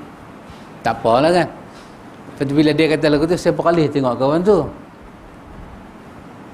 Saya nak tengok dia semayang lain ke tak semayang lain ke? Saya nak tengok, dia tak semayang lain. Dia sorong kasut, dia start motor, dia pergi. Maknanya sah lah semayang belakang saya ni sah. Tapi kenapa dia kata alamak? Pasal dia pakcik ada orang promote dekat dia. Kalau dia sendiri lepas semayang dia pergi, tak ada apa. Tapi lepas dia semayang, dia belakang-belakang kawan tu cek dia. Kawan tu kata, alamak tu ayat acak tu. Kawan tu kata lagu tu kat dia, Allahu Akbar, ayat acak tu. Tadi dia semayang elok, dia tak ada ingat apa. Tapi kerana kawan cucuk dia, jadi lagu tu. Dia sendiri-sendiri dia semayang tak ada apa. Dia bukan kenal tu imam tu siapa pun. Orang kita ni pakcik kalau semayang Assalamualaikum warahmatullahi wabarakatuh, tak ada doa lagi dia syok sebenarnya. Tanya anak-anak muda. Lepas semayang kena zikir ramai-ramai ke syok, lepas semayang start motor lari terus ke syok. Kalau boleh lari dengan motor orang terus. Yang mana syok? Tapi pasal apa dia duduk dia zikir? Pasal dia dipromote. Ada pihak duk advertise kat dia. Sifat semayang macam ni, cara semayang macam ni. Kalau tak buat lagu ni silap, Tuhan tak terima, jahat, awak sombong dengan Tuhan. Dipromote. Pasal tu dia jadi macam tu. Sekali-sekala dia keluar, dia dengar benda yang dia mai tanya. Betul ke lagu ni Ustaz? Betul ke Nabi buat lagu ni? Betul ke? Jadi kita bila qamat, qad qamatis salatu qad qamatis salah, Allahu akbar, la ilaha illallah. Allahumma rabbah. Kita baca doa qamat. Doa qamat tu nak baca doa apa? Qamat ni nak baca doa apa? Allahumma hdini fiman, itu doa kunut. Doa qamat. Doa iqamah, doa apa? Allahumma rabbaha zita'awati tamah, itu doa azan. Aqamallahu wa adahamaha. Tidak diriwayatkan daripada Nabi qamat tu ada doa. Tak ada. Qamat tak ada doa. Tapi kerana kita dah selalu tengok trend tu, qamat baca doa, qamat angkat tangan. Tiba-tiba sekali dia diberitahu hadis tak ada. Dia baru jadi macam apa? Macam tengah kuliah ni kan, lena orang, nak habis dah kuliah, nak habis dah 9 lebih dah, dia baru cakap, nak habis dah no. Selesailah bab kasar. Dia tak habis lagi bab kasar. Yang tidak. Dia jadi macam terkejut. Dia baru tahu Nabi buat. Bila kita bagi tahu kat dia, dia baru tahu. Bukan kata orang biasa daripada tu imam lama-lama dah duk angkat. Allahu Akbar, Allahu Akbar, la ilaha illallah, dia angkat. Dia macam apa? Tak tahu. Aqamah wa aqamah. Tak ada. Dari Nabi tak ada. Doa ketika qamat ni tak ada dalam riwayat yang sahih. Tak ada. Nabi tak baca. Habis kalau Nabi tak baca, kami tak boleh baca kan? Sebenarnya tak bacalah pasal kekasih. Kekasih tu kekasih siapa? Kekasih Allah. So bila nak cakap tu renung sah, kekasih Allah tak buat. Kekasih Allah pun tak naik Viva, hang naik Viva. Alamak. Ni Ustaz lah dok kata, yo Ustaz lah. Pasal kita dipromote. Kita tak tahu. Kita baca dalam, bila kita sebut, ini nak kitab dia nama Al-Um. Ini kitab dia nama Al-Um. Imam Syafi'i bawa riwayat Ummu Salamah dalam hadis Muslim. Riwayat Ummu Salamah. Ummu Salamah cerita Nabi SAW berzikir lepas solat. Dan Ummu Salamah cerita Nabi berzikir lepas solat seperti apa? Seperti apa? Imam Syafi'i bawa kan?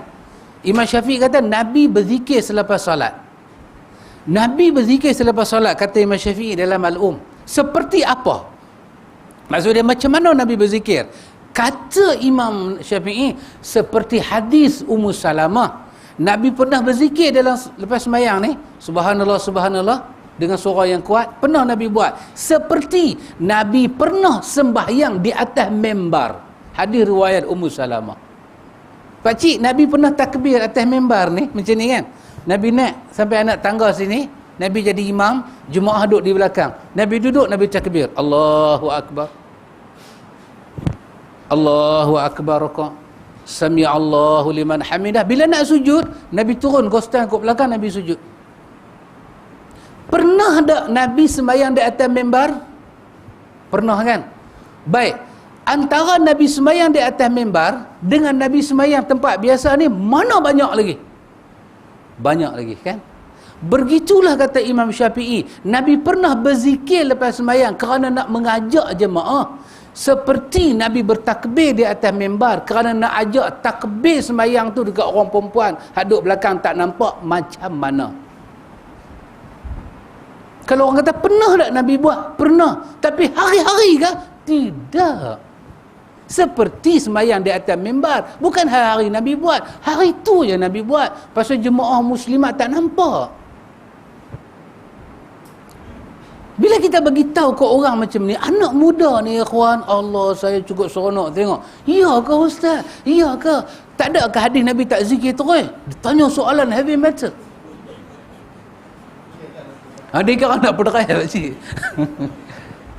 Tapi bila saya cerita lagu tu, yang melihat hak saya cakap ni dengan satu gambaran ancaman, kita terancam. Orang tua-tua. Kadang-kadang orang tua-tua okey pakcik. Macam orang tua-tua di bandar-bandar dia okey. Ustaz pula terancam. Oh, macam mana dia baca Al-Um bunyi kod lain, kita baca tak bunyi langsung. Itu masalah dia. Pasal kita dipromot. Riwayat tak perlu baca, kesahihan tak perlu baca. Promote je, promote. Sampai dia punya gambar sebenar tu tak ada. Kalau kata serika kat budak-budak pakcik, serika. Hari ni pakcik cuba tanya kat budak-budak, buah serat ni apa, bola seralat kena tak? Bola seralat. bola sekalat. Ataupun orang panggil buah sekalat. Dia bola sekalat. Aku tanya kat budak, apa dia? Bola sekalat. Bola sekalat. Dia kata, awak duk mencarut ni. Kepala otak hang mencarut. Bola sekalat ni, bola apa? Bola tenis. Budak dulu, dia tak tahu. Abali kan? Abali pernah jadi budak tak dulu? Okay. Bola tu dia besar macam buah sekalat. Maka orang tua-tua dulu, dia panggil bola sekalat. Jom pergi main bola sekalat. Orang muda dah ni bola tenis kan. Dulu pakcik, kalau saya nak cerita, main beliat tu orang tua-tua panggil apa? Ni tak ada dalam kitab tau. Ni out of kitab. Main beliat orang tua-tua panggil apa?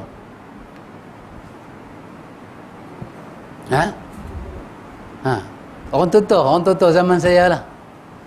Main beliat tu, pakcik pernah main beliat? Orang sini tahu tak main beliat? Snooker. Dah. Lah panggil snooker. Main beliat lah. Orang tua-tua panggil 7 teluk hantu raya. Betul tak Malik? Dia tak ada dalam riwayat ni. Orang tua-tua dulu cik. Kita main beliat. Snooker. Snooker tu kat beliat. Kampung sikit, dalamnya kampung. Hak beranak tu 56, hak beranak tu 46, macam saya beranak tu 48. Dia, snooker pun tak tahu, beliat pun tak tahu. Handuk main apa? Aku 7 teluk hantu raya. Mana dia tahu hantu raya main teluk besar tu? Ikut sedap mulut dia cakap. Bila kita dipromot bahasa-bahasa lagu tu, kita besar. Pakcik, orang tua-tua dulu cakap kan, hang kena ingat sikit, belakang hari nak jadi apa? Apa? Budak belah ni dia dengar pakcik, dia kata, pakcik kata apa? Hang ingat sikit, belakang hari nak jadi apa? Dia kali belakang pakcik.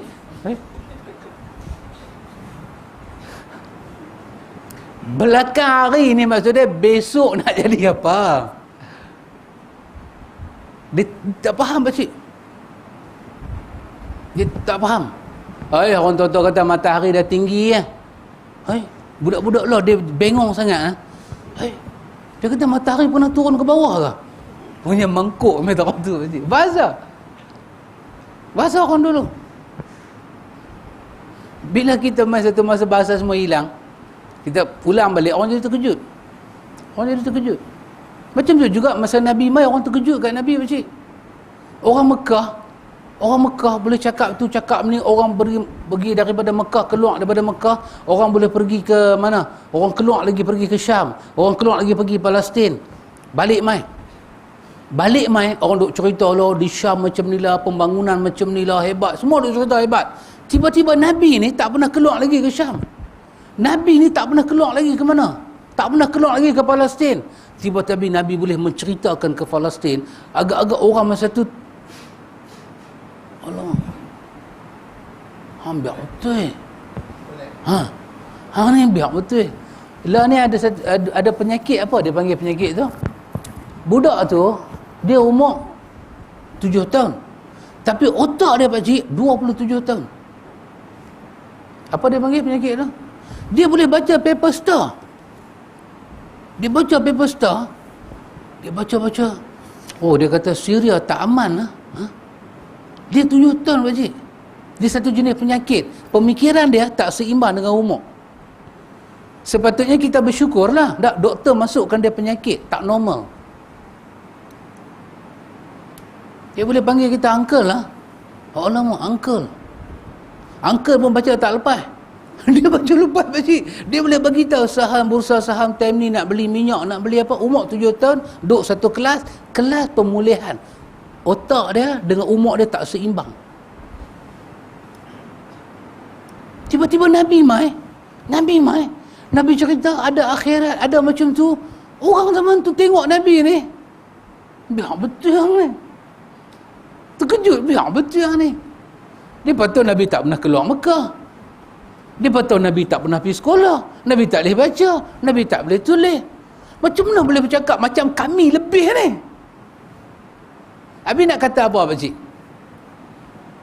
Zaman lah, budak tu umur 7 tahun, pemikiran 27 tahun. Dunia tak boleh terima. Dunia kata penyakit. Maka budak tu jadi mangsa lah ni. Semua budak-budak lagu tu dia masuk kes tak sihat. Pasal dunia tak boleh jawab masalah tu. Bukan sebenar-benar budak tu ada penyakit. Pasal ilmu doktor ni tak boleh jawab. Macam mana umur 17, umur 7 tahun, pemikiran 27 tahun. Tak, budak lain tak, dia pun tak boleh campur dengan budak lain. Dia tengok budak lain duk lari, dia jadi lemah. Dia kata, why these people run? Running man dia bilang ni. Dia tu budak. Dia nak campur lagu kita. Cara dia berkembang, dia tanya kat kita, pakcik, macam mana keadaan Syria? Kita pun tak baca paper lagi pasal Syria. Dia kata, macam mana Syria? Saya dengar kata Rusia buat serangan. Rusia ni pun satu lah. Saya ingat dia ni pun kena candu. Kita tak boleh jawab pemikiran budak tu. Akhirnya dunia kata budak ni, dia bubuh satu nama, budak ni berpenyakit. Pakcik, zaman dulu, bila Nabi boleh bercakap, bendanya orang dulu kata, siapa nak bercakap lagu ni hebat. Tiba-tiba dia tahu Nabi tak keluar Mekah, Nabi tak berjalan mana. Tiba-tiba Nabi boleh bercakap, merentasi benua. Apa dia pun nak kata kat Nabi masa tu? Dia pun terpaksa cari satu bab dekat Nabi. Dia pun kata Nabi ni gila. Dia bagi satu penyakit kat Nabi. Nabi ni kena hantu. Nabi ni sihir. Pasal dia tak boleh jawab. Macam tu sekarang ni berlaku, pakcik. Kita duk ajak orang muda ni baca kitab macam ni. Dengar pandangan mazhab. Kadang-kadang bukan masalah orang biasa, pakcik. Masalah ustaz tak boleh fikir. Hampa bacalah buku tu. Dia tak boleh jawab. Hampa bacalah buku tu. Dia bagi satu gambar, bagi budak tu takut. Buku tu buku Wahabi. Takut dah budak tu. Alamak. Wah apa? Wah apa? Wah apa? Kata, Wahabi. Oh my God. Jangan. Habis viral lah. Islamic phobia kena. Jangan. Sebenarnya dia tak boleh jawab perkembangan ilmu. Pasal tu hari ni pakcik, anak murid lebih cerdik daripada tok guru. Saya duk bercakap, dia buka laptop depan. Saya ingat kalau perangai saya lama-lama dulu, saya hambat keluar. Tak ada adab. Saya cakap, dia duk buka, cap. Saya ingat dia ni apa ni, aku duk cakap agama, dia duk main-main. Rupanya bukan dia main, pakcik. Setiap benda saya duk cakap hadis tu, dia duk cari dalam internet. Betul ke tak betul? Saya sebut nama Syekh Utsaimin. Dia type nama Syekh Utsaimin. Dia pergi fatwa apa, bab zakat, bab taharah. Dia check. Punya cerdik anak murid lah. Kita nak kata apa? Lah, bila kita tak boleh jawab perkembangan macam tu, kita bagi tahu. Awak tak ada adab mengaji. Pasal apa? Kita tak boleh cekak dah. Tak lepas cekak. Kita bagi tahu tak ada adab. Macam ni lah pakcik, sebahagian orang, kenapa ulama khilaf kot ni? Ya, ada 7 sebab ulama khilaf, betul. Ulama khilaf saya abang tadi. Tapi salah satu sebab lain, Allah nak bagi tahu pada kita, agama ni milik dia. Agama ni dia punya. Allah yang inna nahnu nazzalna dzikra wa inna lahu lahafizun. Dia pelihara. Bila ada satu orang berkata, di sisi Islam hukum macam ni, Allah lahirkan satu hamba dia menjawab. Islam tidak begitu. Kawan tu bukan cabar apa, kawan tu jawab balik. Di sisi Islam begini hukum dia. Ini hadis dia. Allah lahirkan jaguh ilmuwan. Jawab, kurang tepat. Semua jawapan itu mengangkat agama Tuhan. Bila kita tak dapat tengok benda ni, kita akan kata apa? Biar pilih mereka khilaf, rahmat, boleh pilih mana-mana. Jawapan kita tak bagi selesai masalah. Kerana tu kena belajar dengan sistem Ahlus Sunnah, ikhwan. Ahlus Sunnah. Dia kena belajar. Satu sistem kita nak bagi otak kita ni berfungsi balik, cerdik, nak bagi kita cerdik. Lepas tu kita mengaji, apa ustaz kata kita angguk, lepas tu terkejut pula. Tengah-tengah ustaz cakap ayat lok melimpah, kena. Allahu Akbar. Ambil buh sampai tak muka. Allahu Akbar. Oh, ustaz kata dapat anak murid lagu ni, aku seronok. Seronok lah bodoh. Sepatutnya bila kenal lagu tu, anak murid kata, ustaz, Lihat Ustaz adab. Jaga segi adab Ustaz. Ni bakteria ke reptilia ke saya bukan tahu apa-apa nak mai. Jaga segi Ustaz. Agak nak bersembang tu tekuklah mulut. Ustaz tak sukalah anak murid lagu tu menjawab. Kita mahu anak murid yang ya kan? Ya. Lawan tak mau. Pak Ji tengok labu Labi. Masa dia mimpi kan. Pak Ji Bakhil kata ada setan. Dia bangkit berdiri. Siapa setan? Dia kata kat Pak Ji Bakhil, kau yang setan. Masa tu kawan mimpi. Kan dia mimpi kan. Dia bukan sedar diri. Siapa setan? Kau yang setan. Haji Bakhil tak sedar ke diri. Tu aku tu. Kenapa kau jadi lagu ni labu? Oh, baru kau tahu aku Haji Labu. Anak Pak Ji Bakhil buka tingkap. Dia kata, ada lebih baik Manisah minta cerai dengan Abang Labi. Bila Manisah kata, Abang Labu ni mimpi. Baru dia sedang dia mimpi. Oh, kau dah hati kat anak aku dah. Saya tak ada hati, saya ada jantung. Dia kata. Itulah manusia, cik. Itulah kehidupan kita. Kadang-kadang mak ni dia abang lagu tu. Itulah hakikat dia. Kita wallahu alam. Bukan habis contoh, bukan habis tak habis. Kita wallahu alam. Kita kata wallahu alam, pada bahagian kita tak tahu. Sifat fitrah. Ada banyak hikmah. Apa hikmah saya kenal pak cik? Apa hikmah saya kenal pak cik? Tak tahu. Allah yang Maha tahu. Apa hikmah? Apa hikmah? Apa hikmah Allah Ta'ala goncang hidup kita dengan ujian? Apa hikmah?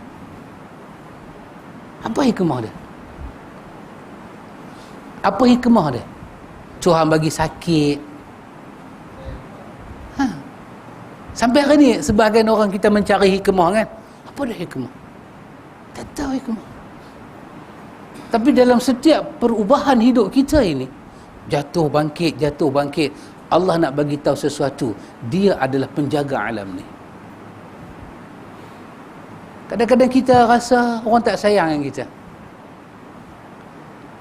Tapi Allah hantar berapa lama kemudian 1-2 orang sayang sangat dengan kita. Lepas tu Allah ambil balik orang tu.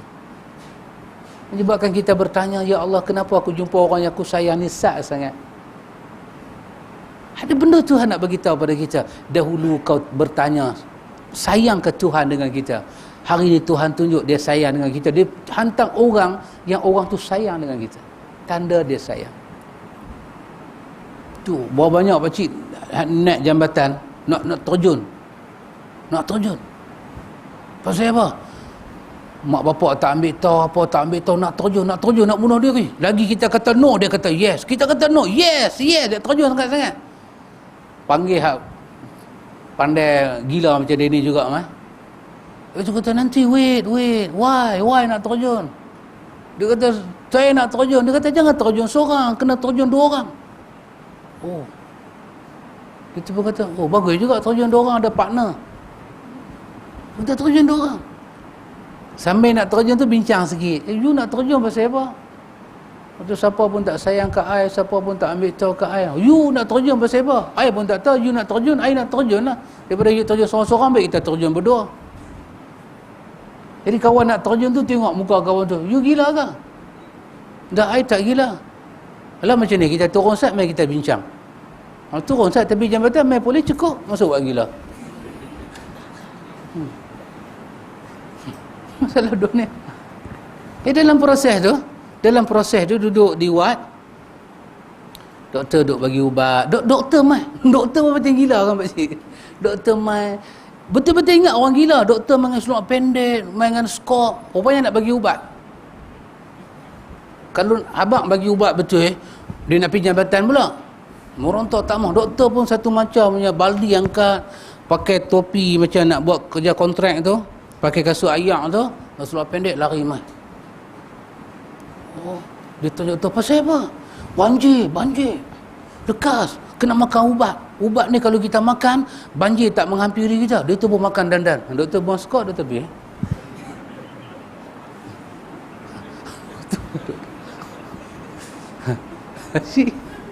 Kita duduk di luar ni tak tahu apa. Dalam tu duduk jadi pakcik. Hanya Allah yang Maha tahu. Kita kalau masuk, yang mana doktor, yang mana orang gila, tak tahu.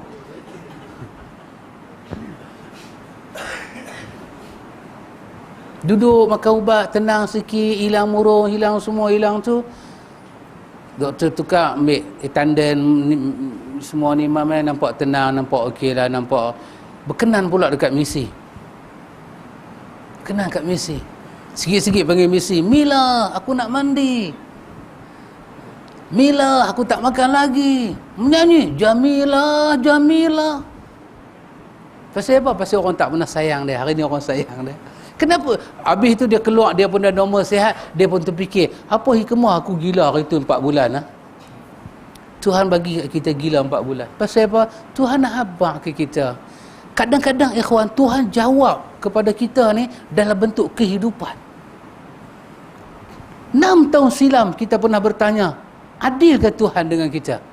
Lepas 6 tahun, kehidupan kita berputar, jawapan betapa adilnya Tuhan dekat kita. Adil. Kenapa aku ditimpa musibah? Hari ni, hari kita kena musibah, oh kita kata no, semua blank. Hidup berjalan. Kita pun terlupa soalan kita. Lantak. Pasal tu kadang-kadang kita tengok penyanyi-penyanyi ni, mereka nanti buat lagu, rapalah hidup mereka. Yang kita boleh tumpang. Rapalah hidup dia. P. Ramlee buat lagu apa? Sampah apa? Pakcik tak ingat lagu tu? Lagu sampah. Nasib kau sampah di atas permukaan air. Tak pernah dengar nah? Saya dengar seorang-seorang. ya. Lagu sampah. Zaitun, Etun berjumpa dengan Abang Kasim. Setelah mati Abang apa? Abang Kus tentera mati. Menangis. Abang Kasim buta mata. Apa hikmah? Allah bagi jumpa Combi dengan Kasim selamat. Combi jumpa Abang Kasim buta, ambil pun buta, jumpa pun buta. Namun Combi bahagia. Buta pun bahagia. Apa hikmah? Caca. Kadang-kadang semua ni jawapan daripada Tuhan. Tuhan, dia kalau marah dengan kita, dia beritahu dia marah dengan kita. Kalau dia ambil berkat hidup kita, dia ambil berkat hidup kita. Dia sayang dengan kita, dia akan habaq dia sayang dengan kita. Kadang-kadang bahagian hidup kita yang mana tak cukup, Tuhan bagi cukup. Kadang-kadang kita jumpa kawan, ya Allah, baik pakcik. Orang tua-tua ada kata kan, baik tu macam adik-beradik, berkelahi macam anjing dengan yang berkelahi tu siapa dia? Adik-beradik Yang baik tu macam adik-beradik siapa dia? Orang luar. Ya ikhwan. Yang mana adik-beradik tak boleh tampung, Allah hantar orang lain mai tampung. Tak kalau cedera hidup kita. Kita membesar, mak tak ada, bapak tak ada, abang tak ambil tahu hal kita. Allah hantar orang lain ambil kita ni buat adik angkat dia. Dia punya baik dengan kita macam abang kita. Abang kita betul tak ambil tahu ke kita macam kita ni pendatang asing. Kalau Tuhan tak buat lagu tu, pincang hidup kita. Baru kita bertanya, ya Allah, di manakah hikmah? Abang sendiri tak buat aku lagu ni. Pasal tu manusia kena bersyukur kepada Allah. Manusia mesti bersyukur. Syukur ni apa dia? Syukur ni hati merasakan semua ini limpah kurnia daripada Tuhan. Bukan usaha kita pun. Kita buat kerja sikit, tapi limpah kurnia daripada Tuhan. Limpah kurnia daripada Tuhan. Allahu Akbar. Kadang-kadang kita mengaji, kita rasa puas betul tak ikhwan? Kadang-kadang kita mengaji, kita rasa punya lama, tak berhenti-berhenti lagi. Apa lah. Ni semua kangaroo punya pukulan lah semua ni kan. Lama tak berhenti lagi. Perak. Dapat mikrofon, perak. Tak berhenti-berhenti. Sampai kameraman pun hilang lah. Kameraman. Mana ada kamera hilang man dia. Ni lah first time. Tinggal kamera, man tak ada. Kadang-kadang kita balik, awak lah kuliah ni lama. Kita akan cari hikmah. Kita akan cari hikmah. Hikmah tu kita akan dapat jawab lepas sebulan kita cuti. Ya? Kita cuti sebulan. Sebenarnya cuti sekolah ni kita cuti. Januari pula kita jumpa. Lepas tu kita kata, oh patutlah lama sangat hari tu nak cuti. Dia cover sebulan punya kuliah. Hikmah, ikhwan. Hikmah. Banyak hikmah jadi dalam hidup ni. Lepas tu kita bersyukur kepada Allah. Kita bersyukur banyak-banyak kepada Allah, ikhwan. Kenapa? Kerana Allah Subhanahu wa taala kata dekat kita, ikhwan, wa ma bikum min ni'matin fa min Allah. Apa saja nikmat yang kamu dapat, semuanya Allah bagi. Silap kita yang buat. Step kita tak ikut. Tapi kalau itu nikmat daripada Allah. Allah sayang kat kita. Allah sayang kat kita. Sayang kat kita. Insya-Allah, ikhwan, lepas ni kita akan tengok apakah disyaratkan qasar salat safar untuk ketaatan. Maksud dia, kita berjalan safar ni, ikhwan, syarat dia mesti untuk benda baik. Nak pergi tengok bola, boleh tak sapak kita qasar sembahyang safar tu, kita buat dua. Dibincang bab tu. Kemudian kapan musafir mulai qasar salat? Bila nak start sembahyang qasar tu? Di rumah ke? Macam mana ke? Kita akan bincang tajuk tu. Wallahu a'lam. Subhanakallahumma wa bihamdika asyhadu an la ilaha illa anta astaghfiruka wa atubu ilaik.